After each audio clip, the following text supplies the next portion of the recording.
د افغانستان ګډوډ حالات نن چهارشنبه یو شمېر کسان له ایران څخه د ملاتړ لپاره مظاهرو باندې لاس پورې کړی و.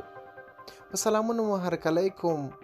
نن چهارشنبه یو شمېر هغه کسان چې له ایران څخه د ملاتړ او وروستیو مظاهرو پر ضد په کابل کې د دغه هیواد د سفارت مخته راټول شوي وو. دوی د ایران له حکومت څخه د دغه هیواد پر ضد د تیرې ورځې مظاهرو له امله بخښنه وغوښته. دو کسانو د ایران او افغانستان پر اړیکو ټینګار وکړ، وایي چې د یادو اړیکو د خرابولو اجازه به نه ورکوي. په ایران کې د افغان کډوالو سره د ایراني پولیسو د زور زیاتي په غبرګون کې روانه اونۍ په کابل، هرات او خوست ولایتونو کې ګڼ شمېر افغانانو د ایران پر ضد مظاهرې وکړې.